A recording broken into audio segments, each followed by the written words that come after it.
Queridos amigos que todas as semanas nos alegram com a presença. É sempre muito bom ter vocês aqui com a gente para mais um incrível passeio pelo mundo do agronegócio.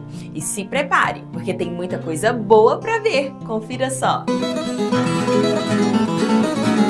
Queijo de terroir. É chique, né? E uma delícia!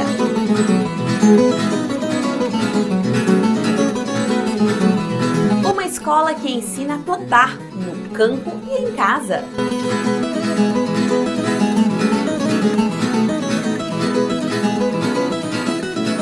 Tudo sobre o cultivo de agrião.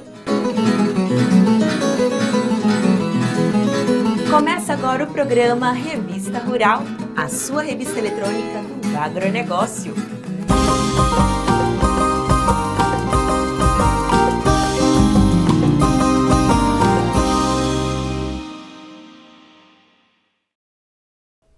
Pessoal, o programa já vai começar de vez. Mas antes, já dá um joinha aí. Quem ainda não se inscreveu, se inscreva. E depois, se gostar do que viu, comente aqui embaixo. Você não faz ideia de como isso é importante pra gente. Vamos lá, não custa nada. E aí, posso contar com você? Então vamos lá. Você já deve ter ouvido falar em vinho de terroir, né? E queijo de terroir? Já ouviu falar? Pois as condições especiais de uma região também podem conferir a este tipo de produto características únicas, que fazem dele uma preciosidade regional.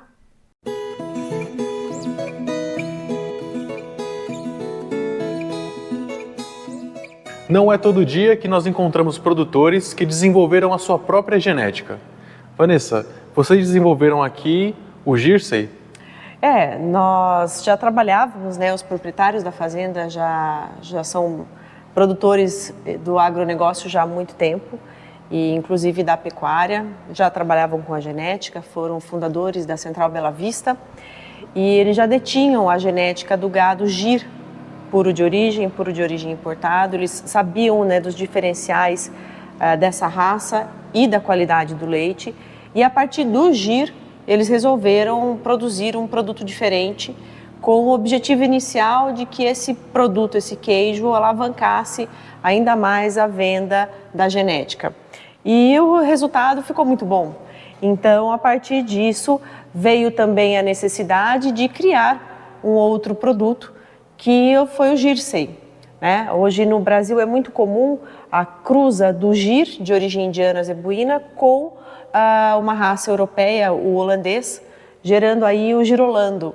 E eles falaram, por que não usar o Jersey, que tem uma quantidade de gordura muito significativa, com a tentativa de agregar essa gordura à proteína proveniente do leite de Gir. Então aí nós começamos a trabalhar aí do ponto de vista de criação, de desenvolvimento, de melhoramento e também de testes para a verticalização dessa produção de leite, na produção de queijos, com o que nós carinhosamente chamamos de Jersey, que é a cruza do Gir com o Jersey. E nessa cruza nós obtivemos animais precoces do ponto de vista reprodutivo, então animais que emprenham muito mais cedo, animais mais compactos, então que ocupam menos espaço e que consequentemente também se alimentam com menor volume, quando comparados aí com a cruza do Gir com o holandês, e animais extremamente dóceis e com uma qualidade de leite excepcional.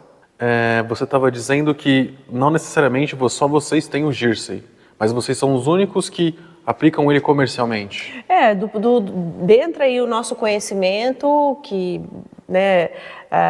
o que a gente tem visto é que comercialmente falando, nós somos a única fazenda que tem feito a cruza do Gir com o Jersey a título de produção de queijos e também de venda de genética.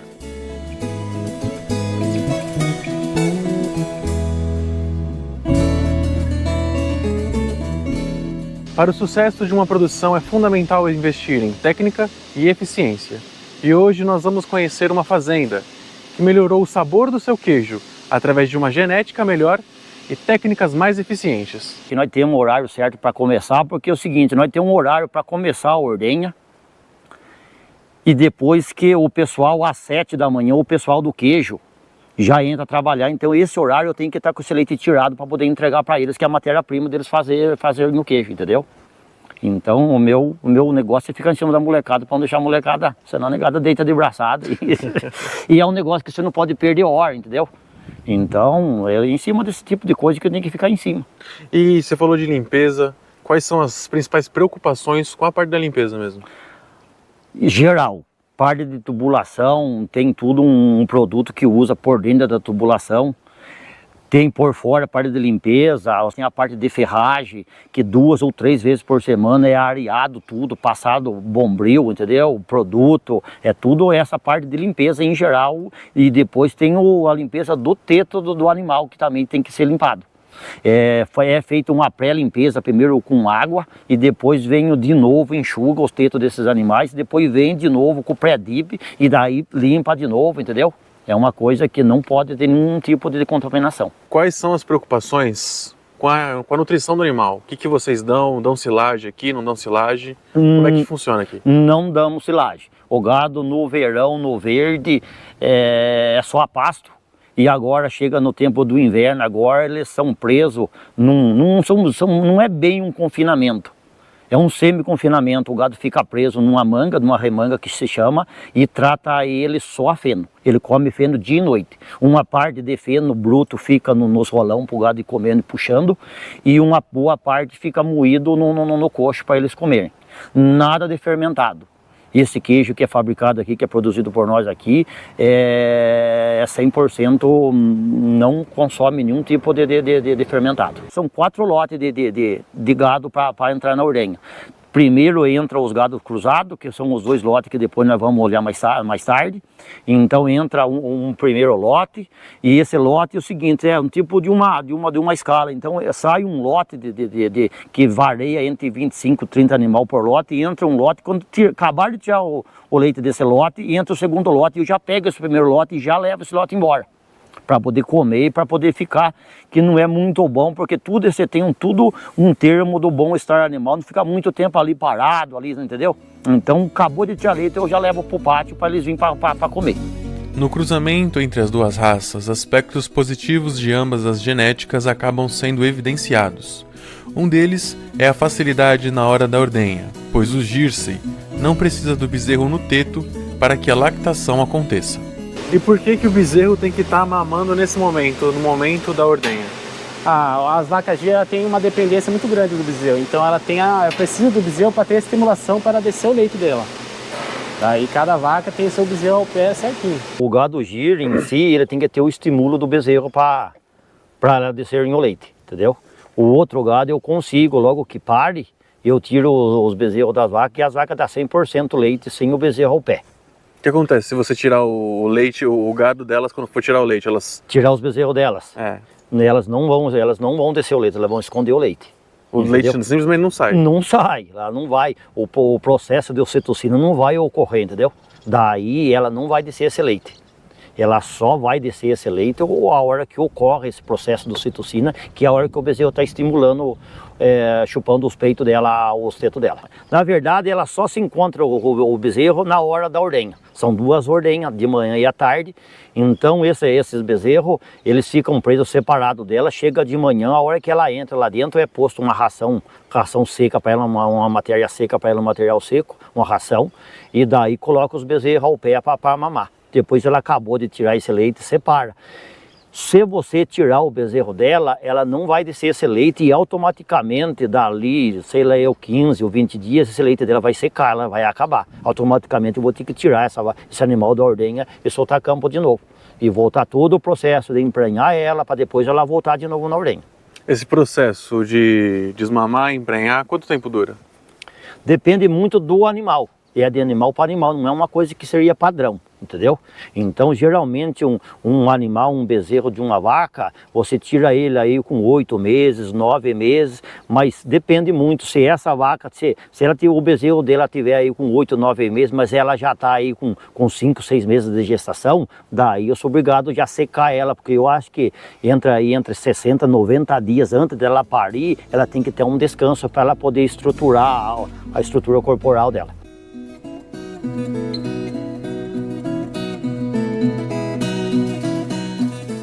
Márcio, esse aqui que tá atrás da gente é o Girsem. É o Girsem, que é o menos rústico. Isto.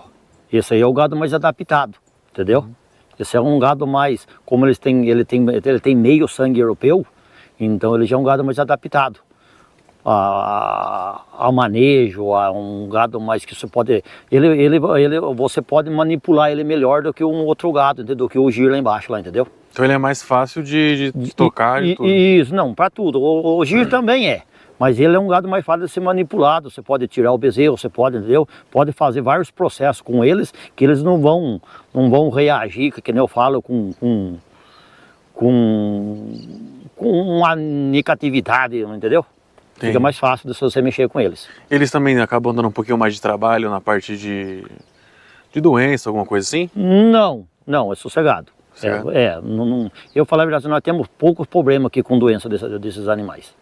E a questão do leite, desse aqui para aquele lá, qual produz mais? E esse gado aqui produz mais leite do que o lá. Esse choque, isso que seria muito interessante, esse choque de sangue entre esse zebu e esse europeu, que acrescentou bastante a quantidade de leite.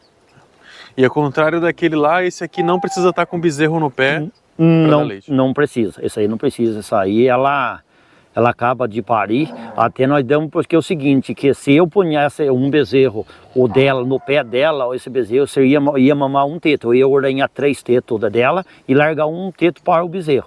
Agora lá, como eu tiro o bezerro dela, o bezerro mama à vontade lá no bezerreiro, no outra parte da ordenha lá, entendeu?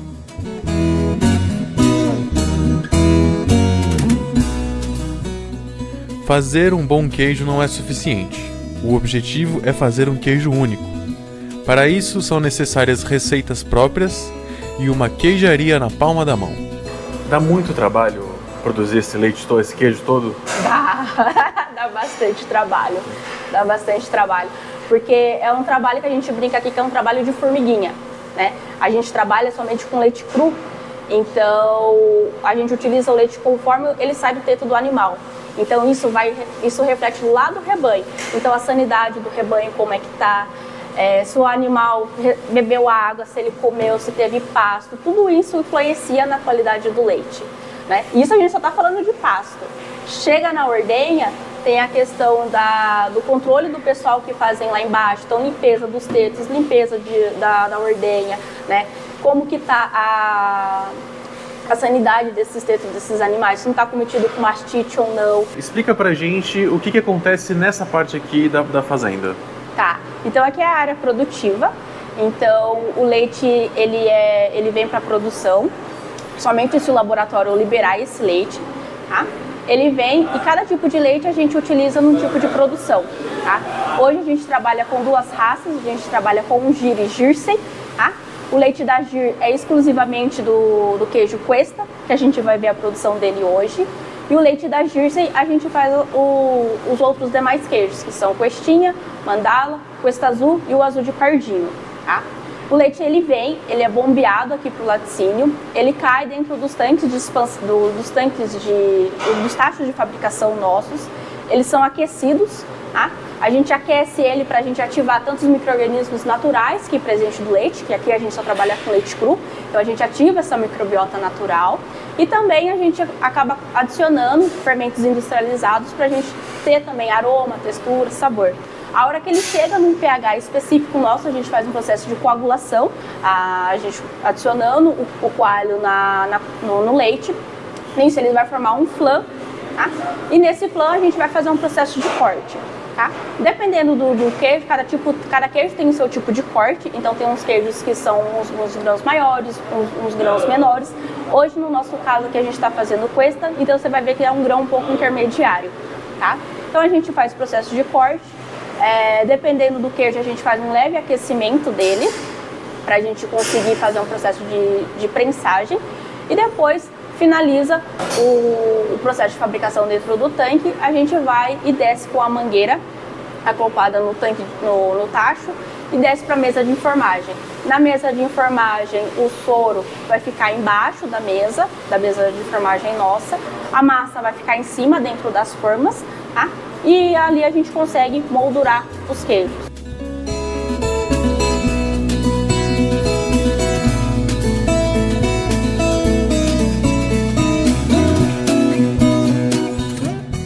Jaque, aonde é que a gente está? Hoje a gente está dentro da cave 2, que é a cave de queijo de casca lavada, tá? E aqui a gente tem tanto mandala quanto mandalinha. Mandala é 12 meses e mandalinha a gente comercializa ele com 6 meses de maturação. E você estava explicando, Jaqueline, que o ambiente aqui da região que fica a propriedade interfere no sabor do queijo. Sim, no ambiente ele tem a sua microbiota natural, né? Então, como que a gente trabalha com o leite cru, traz essa microbiota que vem da raça do animal e também essa microbiota presente no ambiente influencia também, nos ajuda aí a dar um mix de sabor nos queijos. Então, a influência de toda a biologia que tem em volta da produção interfere no sabor dos queijos. Ela também pode interferir. Isso a gente vê principalmente no queijo do Cuesta. A gente percebe que o Cuesta produzido no verão, ele é muito mais amendoado, adocicado, tem essas notas mais florais, vamos dizer assim, do que o Cuesta produzido do inverno. A gente sente a gente sente mais notas de creme de leite, caldo de carne, uma coisa bem mais untuosa, um sabor um pouco mais fechado. E essa interferência dos micro-organismos é uma coisa que vocês buscam no queijo de vocês. Sim, hoje a gente só produz queijos autorais, né? E aqui, como que é um laticínio artesanal, a gente busca essa autenticidade, né, nos nossos queijos. O leite e os derivados do leite, eles são muito sensíveis a aspectos ambientais, aspectos do ambiente em que ele é produzido? Sim, o leite ele é muito sensível. Se você utilizar perfume, ter alguns produtos com mais cheiro, o leite ele acaba puxando esse cheiro, esse sabor, vai passando pro queijo. Então ele é muito sensível. É um diferencial de vocês, né? Pegar os micro-organismos do ambiente e usar eles, se apropriar deles para interferir no sabor do queijo. Sim, a gente acaba trabalhando com os micro-organismos ao nosso favor. Então isso faz com que a gente tenha um produto mais exclusivo. Isso daqui é o mandala, né? A gente vê que essa peça, ele tem esse corte. Esse corte significa que essa peça é uma peça de sentinela. Então, a gente analisa ele desde o primeiro dia de vida dele. E essa peça ela vai acompanhar até o período de maturação dele. E exclusivamente a gente vai abrir essa peça para a gente poder degustar, para ver como que a gente vai estar. A gente faz esse processo de corte para a gente poder identificar quem que foi a nossa peça de referência. As daqui de trás, por exemplo, não tem esse corte? As de trás não tem. Essa daqui é exclusiva. Tá? Então é a nossa referência do nosso lote. A gente fala que é uma peça de sentinela. O terroir não é exatamente uma técnica. É um conceito onde as propriedades geográficas, geológicas e biológicas do lugar são parte fundamental das receitas. E, no caso do queijo brasileiro, o resultado é um queijo verdadeiramente tropical. Vocês fazem com que o ambiente interfira no sabor dos queijos de vocês. Da onde saiu esse conceito? Bom, esse conceito é um conceito relativamente antigo, muito usado no mundo dos vinhos, que é o terroir. É um conjunto de características que vai trazer resultados, imprimir resultados no produto final. Então, nessa questão, né, do terroir, nós temos a qualidade do solo, a amplitude térmica, a temperatura média anual, se o ambiente é mais seco ou se é mais úmido, a qualidade da água. Então, tudo isso interfere no ambiente, no nosso caso, onde as vacas vivem, e, consequentemente, tem um resultado no leite e é transferido para o queijo. Então, nós temos uma flora, inclusive uma flora que é nativa do leite e é preservada no leite cru, a partir do momento que a gente não faz a pasteurização. Então, isso dá bastante especificidade e complexidade ao produto e também ocasiona aí diferenças entre verão e inverno, por exemplo. Então, entre o verão e o inverno, o sabor é diferente dos queijos? O sabor é diferente porque a alimentação dos animais também é ajustada, uma vez que as vacas são criadas exclusivamente a pasto e que no verão o pasto já não é tão vigoroso e tão volumoso quanto deveria ser para todos os animais. Então aí a gente faz a entrada com o feno, que é o capim que nós produzimos no verão e secamos para alimentar os animais no inverno. Então, a composição também muda um pouquinho, a coloração do leite muda, porque você tem menos caroteno em relação à pastagem. Os queijos produzidos no verão, eles tendem a ser mais frutados, mais florais, mais adocicados. Os queijos produzidos no inverno, eles têm notas mais de creme, de manteiga, então muda um pouco aí a característica de cada produto conforme a época do ano. Resumindo o que você falou, então, se a Pardinho estivesse em outro município, em uma outra cidade, o sabor dos queijos seria diferente mesmo que vocês aplicassem a mesma tecnologia? Com certeza. Inclusive, nós já testamos isso, comprando leite, por exemplo, de propriedades vizinhas e testando dentro da nossa queijaria, com a nossa tecnologia, mas com o leite do vizinho, o produto fica completamente diferente, da mesma forma que é irreproduzível, não precisa nem mudar de estado, de cidade. Mudando do lado, a gente já tem manejo de condições diferentes, então o produto final ele também é diferente. Bom, agora chegou a hora de provar o produto final.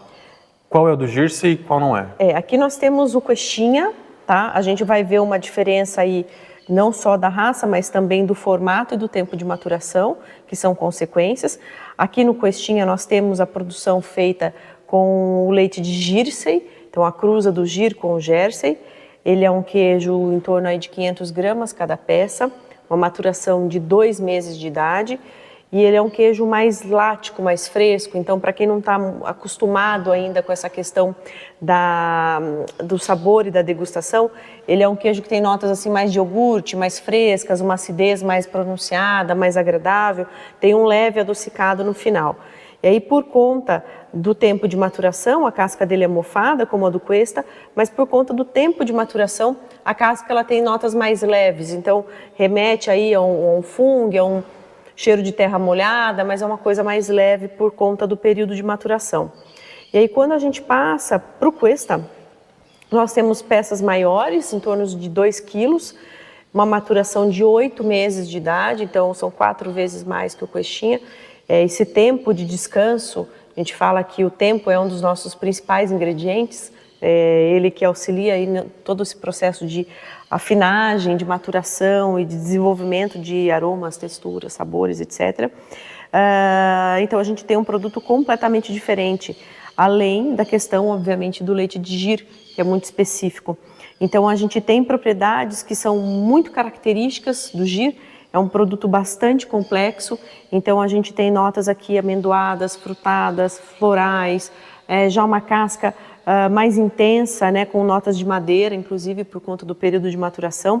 Então a gente vê aqui o tempo, o formato e o leite, a origem do leite, transformando os queijos em um produto completamente diferente. É a mesma receita, produzido no mesmo lugar pelas mesmas pessoas e são produtos distintos. Só pela genética? Pela genética, pelo tempo de maturação, pelo formato, então tudo muda. Começa na genética. Tá na hora de provar então, Vamos lá. Qual você recomenda começar? Esse aqui primeiro.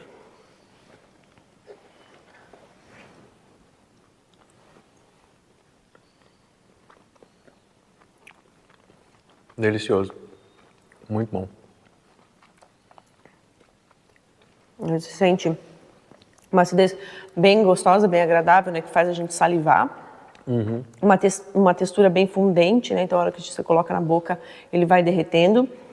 E a gente tem aqui já essa acidez já dando lugar a um queijo mais maduro, com notas mais complexas quando a gente prova o Questa.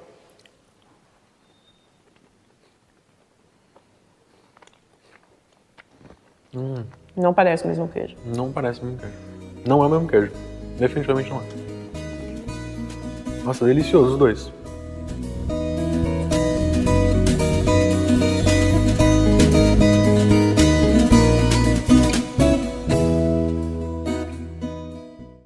Gostou dessa reportagem? Então não deixe de fazer o seu comentário aqui abaixo. Se quiser, pode sugerir outros assuntos também. Suas ideias são muito bem-vindas. E o seu comentário pode ser lido aqui no próximo programa. Não esqueça de dizer seu nome completo e onde você mora. Mande sua mensagem, queremos ouvir você. E queremos agradecer as mensagens de carinho dos nossos espectadores.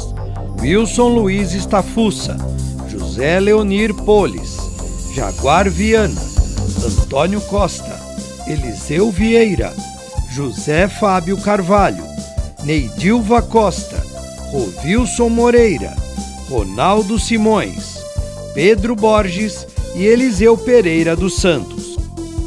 E continuem mandando suas mensagens, é muito importante pra gente. Um lindo projeto idealizado por um apaixonado por plantas vem levando conhecimento e técnicas de cultivo e criação a produtores de todos os perfis, da lavoura ao jardim de casa.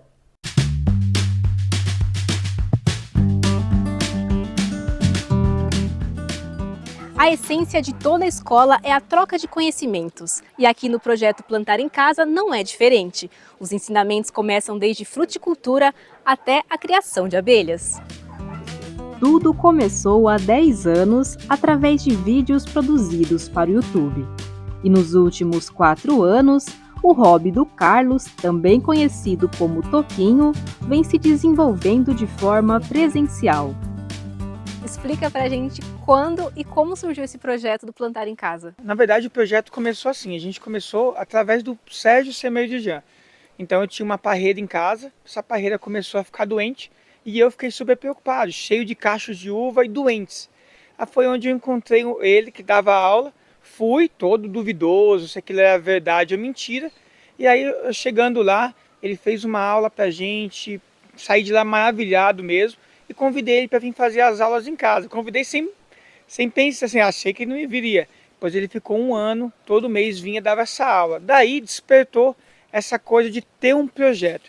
E quando surgiu a pandemia, e não poderíamos ir na casa de ninguém mais, aí a gente procurou uma área que, em vez de ir na casa das pessoas, todos poderiam vir aqui e ter tudo ao mesmo tempo.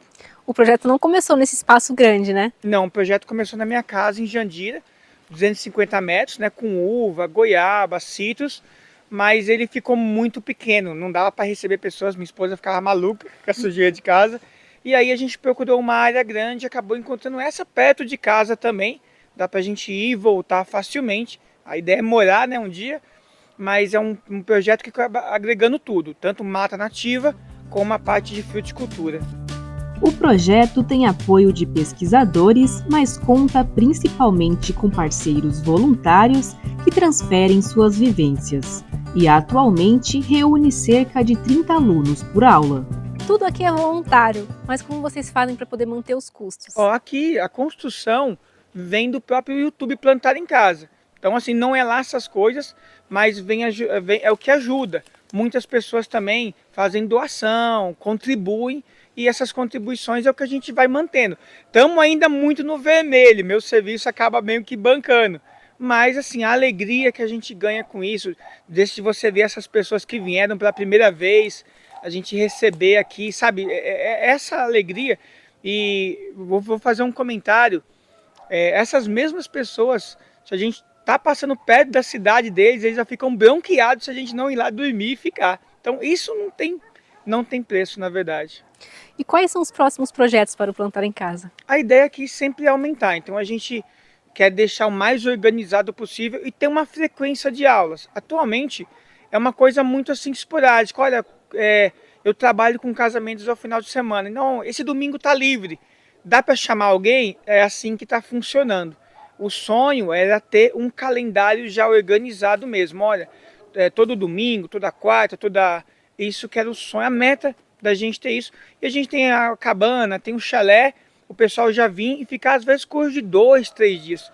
Porque eu me coloco no lugar, tem muitas pessoas aqui que vêm de longe, de outros estados. Eu não gostaria de fazer uma mega viagem para ficar ali 2, 3 horas, um dia. Então a gente, pensando nessas pessoas, queria fazer uma grade, por exemplo, para 2 dias, por exemplo, de cursos diferenciados. Considerado mestre e inspiração para o projeto, Sérgio conheceu sua vocação para a fruticultura quando criança e desde então não parou de ensinar. O Carlos está com a gente há uns 8 anos, que ele viu o meu grupo, que eu tenho um grupo chamado BR, Fanáticos por Parreiras. Porque há 33 anos eu ando pelo Brasil voluntariamente, mostrando para o povo como é mexer num pomar sem veneno. Porque hoje ninguém mais sabe o que é poda de frutífera, enxerto, porque 30 anos para cá tudo isso foi esquecido, até nas escolas de agronomia, não tem mais prática. E eu vi que tudo estava entrando em decadência de 85 para cá.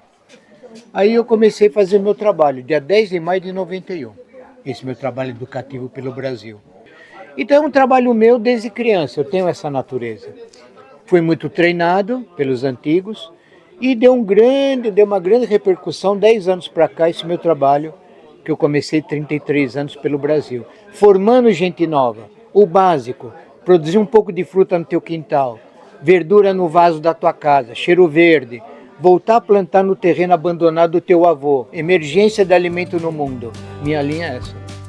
Como fisioterapeuta e voluntária do projeto, Sandra apresenta a importância das ervas medicinais desde o cultivo até o consumo. Eu venho de coração aberto, né? Dependendo do grupo que está aí, a gente vai para um caminho. Quando é um grupo muito jovem, de pessoas mais novas, que não tem muita experiência com qualidade de vida, com vida mais natural, a gente faz uma introduçãozinha do que é a vida da gente e de como a gente pode melhorar isso através da alimentação. Quando é um grupo já mais velho, de pessoas que já estão nessa toada, a gente tira dúvidas daquilo que as pessoas gostariam de estar introduzindo, ou que usam e não usam direito. É intuitivo, tá? É uma coisa assim que não é formal. Hoje foi ensinado o quê? Então hoje a gente falou de algumas plantas. O Toquinho fez algumas podas, né? Ele sempre faz isso, e ele, antes de podar, ele já avisa, gente, eu vou podar tal coisa, tal dia, quem quiser vem buscar, tal. Então ele tinha feito algumas podas e ele falou, Sandra, o que mais estão me procurando, pedindo é isso. Então ele me pediu para falar da Hora Pronobis, erva baleeira e moringa. Convivendo em perfeita harmonia com as plantas, as abelhas também desempenham um papel importante no projeto. Então, graças à bondade do Carlos e à confiança, através dele mesmo eu conheci as abelhas nativas sem ferrão, através de uma transferência de uma jataí. E eu me dediquei a isso também. E o Carlos ofereceu o espaço aqui para a gente montar um meliponário e também compartilhar para as pessoas que vêm aqui aprender sobre fruticultura, também dar prioridade nas abelhas, né?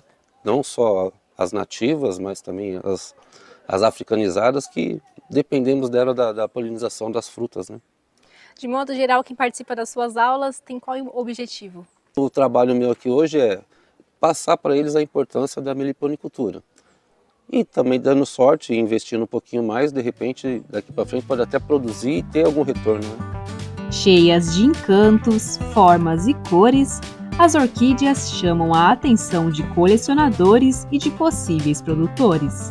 Muita gente me procura perguntando como fazer para ingressar nesse ramo de orquídeas. Mas, porém, não dá para a gente chegar para a pessoa e falar, né? Ah, vai por esse caminho ou vai por esse caminho. Porque tem vários caminhos. E o primeiro dele é você conhecer. Se você não tiver o conhecimento, você não consegue dar andamento a nada. E é isso mais o que as pessoas fazem. Começa a cultivar e a partir daí começa também a vender. Hoje teve aula sobre orquídeas aqui, né? O que foi ensinado? Olha, foi ensinado bastante coisas. Mas assim, o mais interessante foi o replante dessa orquídea.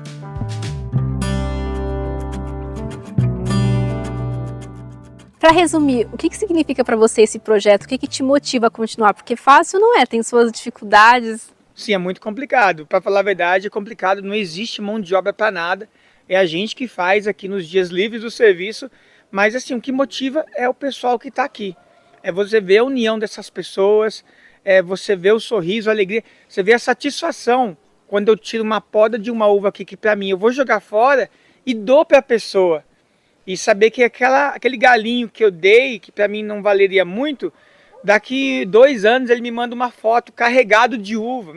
Então assim, essas são as alegrias. Como eu falei, para mim isso aqui sempre foi um hobby, sempre foi uma alegria mesmo. Tem dias que a gente desanima, muitos dias, que você não tem mão de obra, que você tem que fazer isso, aquilo. Mas aí quando você pega o depoimento das pessoas, mensagem, aí você dá uma... Você fala, não, vamos marcar. Já teve sábados, domingos aqui, que a gente conversou com a minha esposa, não, esse é o último, não marco mais. Aí daqui a pouco você, não, já vamos marcar, porque assim, eu acho que vai sempre ser desse jeito mesmo. Quando questionados sobre o que representa o projeto Plantar em Casa, a resposta dos integrantes transmite a essência dessa escola. Olha, esse projeto é assim, é uma forma de vida, né? Em tudo, em todos os aspectos. Principalmente porque é através desse projeto que a gente conhece muitas pessoas legais e aí fica um ciclo muito gostoso. Sem falar do aprendizado, né? Com tudo um pouco. O projeto da minha vida, hoje está polinização, vamos dizer assim. Vida, né? Isso é vida. É alegria, né? Sempre a gente fala, o tema do canal, só alegria, então eu acho que é alegria, com certeza.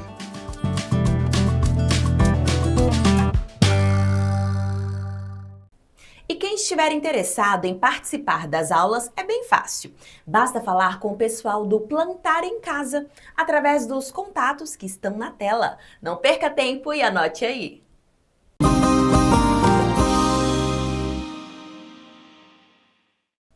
Você que está assistindo o nosso programa através do YouTube, queria te pedir uma coisa. Clica no joinha, se inscreva no canal e deixe uma mensagem aqui nos comentários. Isso nos ajuda muito a produzir um programa cada vez melhor e mais interessante. Tudo especialmente para você. E queremos agradecer as mensagens de carinho dos nossos espectadores. Roberto Salles Nascimento, Alexandre Gonçalves, Antônio Blasberg, Rivaldo Alves, Edinaldo Botânico, Neide Nita, Diego Antônio, Carla Anoeli, João Pereira e Johnny Pimentel, que nos assiste lá de Cipó, na Bahia. E continuem mandando suas mensagens, é muito importante para a gente. Tirar o máximo de proveito da área produtiva disponível na propriedade e, ao mesmo tempo, preservar o restante para garantir reservas ambientais. Com tecnologia, mesmo um pequeno produtor pode fazer isso. E em estados como o Pará, dá para render até um ganho extra.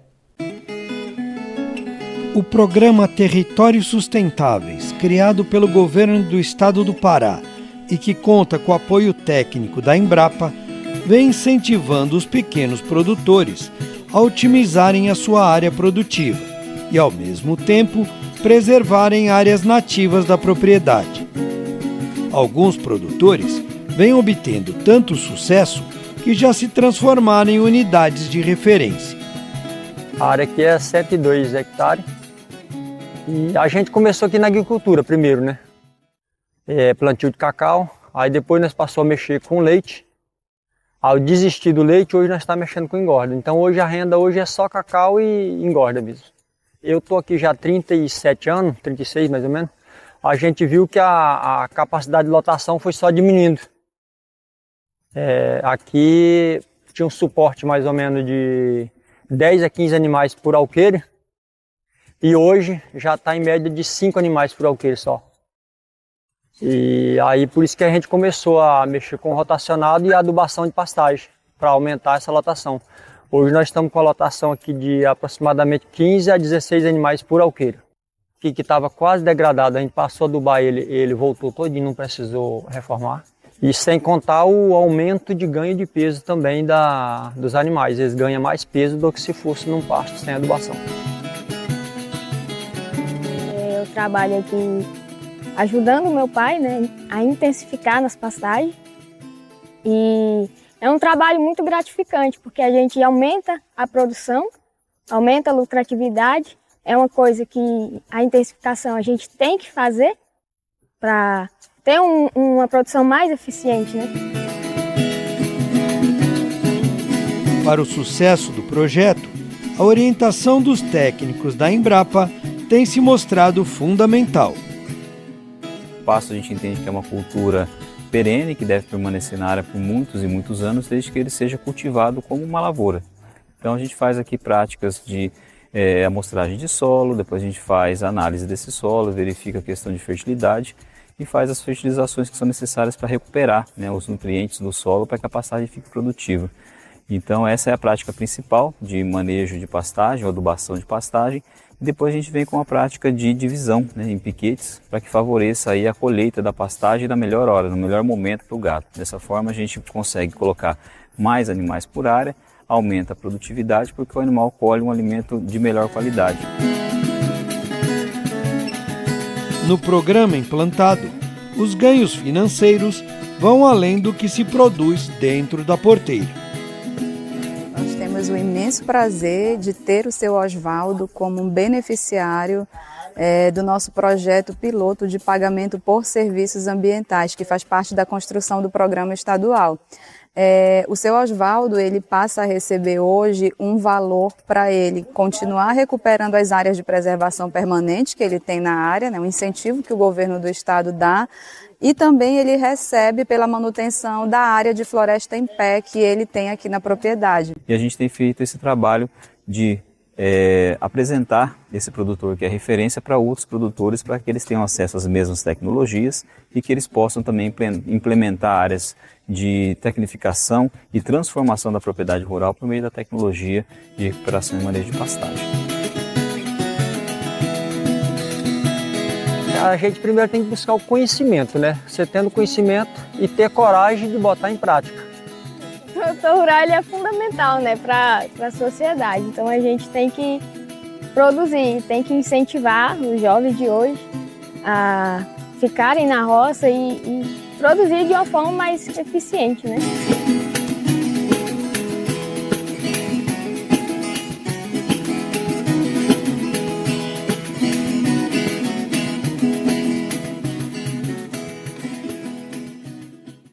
Você já viu o RR News dessa semana? Pois olha, ele tá cheio de notícias importantes sobre o agronegócio. O RR News é o novo jornal da Revista Rural, que traz tudo o que rolou durante a semana e o que é melhor com a qualidade que você já conhece. É só clicar no link que está no final do programa. Vale a pena!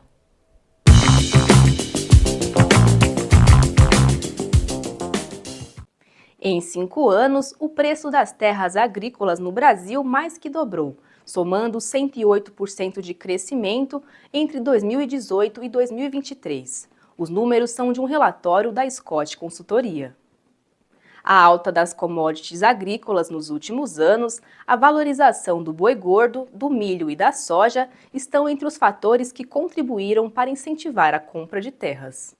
O preço da terra é inevitável que ele sofra alteração ao longo dos anos, como qualquer coisa no mercado, qualquer produto ou serviço. Historicamente, ele tem se comportado com uma valorização em torno de 10, 15% ao ano, dependendo da região. Algumas regiões ainda apresentam uma característica de um preço um pouco mais abaixo, mas a média ao ano tem se comportado aí entre 10, 15% no quesito valorização do preço. O investimento em terra, ele tem diversas finalidades, né? Hoje o brasileiro ele compra uma propriedade rural com a finalidade agrícola, grãos ou de repente criação de uma outra cultura, e dentre essas opções existe a cultura florestal. Nesse sentido, a compra de uma propriedade rural se faz necessária para você cultivar uma floresta, justamente porque são culturas ligadas a um tempo maior para a produtividade, né? Como a gente tem o eucalipto com 6 anos, o mogna africano com 18 e outras espécies que vai um pouco além disso, na casa dos 20, 25, até algumas opções que chegam o corte com 30 anos. Então, consequentemente, quando você faz um investimento florestal, embora o objetivo principal seja esse, o rendimento da cultura, nós esbarramos inevitavelmente no investimento também em terra. Então, nesse sentido, quando falamos de uma cultura florestal, estamos falando também no investimento conjunto em terra, porque ambos são ativos que se valorizam com o passar do tempo. De sabor marcante, o agrião se destaca em todo tipo de salada, e o seu cultivo pode ser uma boa opção de negócio para o produtor.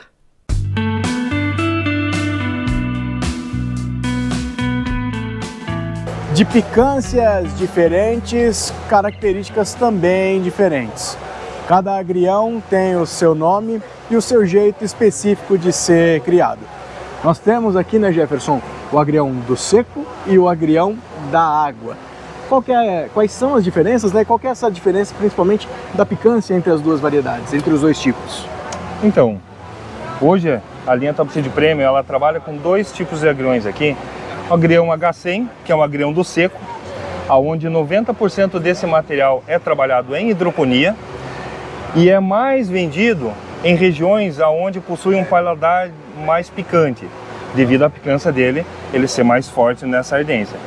Já o agrião da água é um agrião no segmento do estilo francês, uma coloração verde intensa, um excelente brilho, ele tem uma tolerância ao pendoamento precoce, um perfilhamento muito bom, onde dá um volume e um rendimento muito bom para o produtor. E ele pode ser trabalhado tanto na hidroponia quanto no cultivo convencional. O tamanho também, que é essa questão, né, do tamanho das folhas, isso vai ser uma diferença para o produtor escolher aquilo que ele quer trabalhar. Exatamente, o tamanho da folha, o perfilamento do molho que ele vai entregar e a picância da região que ele está trabalhando. Agora, o ciclo dessas duas variedades são parecidos? São os mesmos? São muito próximos. O agrião H100 ele vai trabalhar na faixa de 45 dias e o agrião Glorioso na faixa de 50 dias.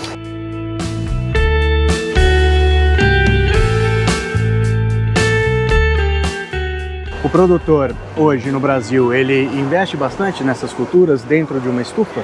Sim, sim, esse é um dos carros-chefes dentro da hidroponia. É mesmo? É um material que é muito bem trabalhado na hidroponia, justamente por mostrar essa qualidade que está apresentando aqui para vocês. A gente está num lugar de clima controlado, né, aqui dentro da estufa. Isso faz alguma diferença? Acelera ou diminui ou desacelera a velocidade do tempo de plantio? Então, a questão da produção dentro da hidroponia, por ser um clima mais controlado, não ter tanta intempéries de temperatura, ele interfere sim, ele te proporciona um pouco mais rápido a saída do material para a banca do consumidor. Agora, você falou que é um dos carros-chefes em estufa, né, em cultivo protegido. O futuro segue nessa linha mesmo? Ele vai continuar puxando esse sistema que a gente está aqui hoje? Sim, sim. O cultivo hidropônico está crescendo bastante no país e é uma das coisas que tende a ser cada vez mais utilizado.